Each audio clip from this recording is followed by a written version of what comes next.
Group ఈ మధ్య వార్తల్లో ఉంది. రీసెంట్గా ప్రపంచ వాణిజ్య సంస్థ వరల్డ్ ట్రేడ్ ఆర్గనైజేషన్ సదస్సు అబుదాబిలో ముగిసిన సంగతి మనందరికి తెలిసిందే. ఆ సందర్భంగా కెయిన్స్ గ్రూప్ మళ్ళీ వార్తలోకి వచ్చింది. కెయిన్స్ గ్రూప్లో 20 మంది సభ్య దేశాలు ఉన్నాయి. ఈ గ్రూప్ 1986లో ఫామ్ అయిందనమాట. కెయిన్స్ గ్రూప్ ముఖ్యమైన లక్ష్యం, ఈ దేశాల లక్ష్యం ఏంటంటే ప్రపంచంలో ట్రేడ్ డిస్టార్టింగ్ అగ్రికల్చర్ సబ్సిడీస్ ఆపేయటం. కెయిన్స్ గ్రూప్లో ఉన్న సభ్య దేశాలన్నీ కూడా అగ్రికల్చర్ ఎక్స్పోర్టింగ్ కంట్రీస్. అంటే అగ్రికల్చర్ ప్రోడక్ట్స్ని ఈ దేశాలు ఎక్స్పోర్ట్ చేస్తూ ఉంటాయి, ఇతర దేశాలకి ఎగుమతి చేస్తూ ఉంటాయి అనమాట. సో ఏ దేశమైనా సరే ఎక్కువగా వ్యవసాయానికి సంబంధించిన సబ్సిడీస్ ఇస్తే అది అంతర్జాతీయ వాణిజ్యానికి విరుద్ధం అని చెప్పి ఈ దేశాలు నమ్ముతాయన్నమాట. So trade distorting subsidies, unfair subsidies, agriculture export subsidies ఇవన్నీ ఆపించడానికి ఈ దేశాలు ప్రయత్నం చేస్తూ ఉంటాయి.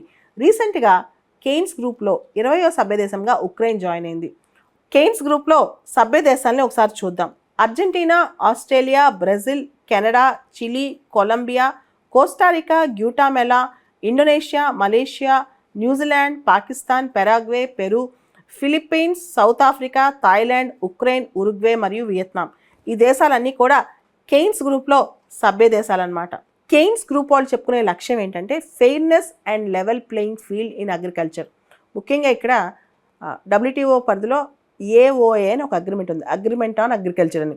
దీనిలో అగ్రికల్చర్ సబ్సిడీస్ అన్నీ కూడా ఏదైతే అగ్రికల్చర్ ట్రేడ్ ఉందో అది AOA ఆర్టికల్ 20కి అనుసంధానంగా ఉండాలని చెప్పి ఈ కెయిన్స్ గ్రూప్ పనిచేస్తూ ఉంటుంది అనమాట.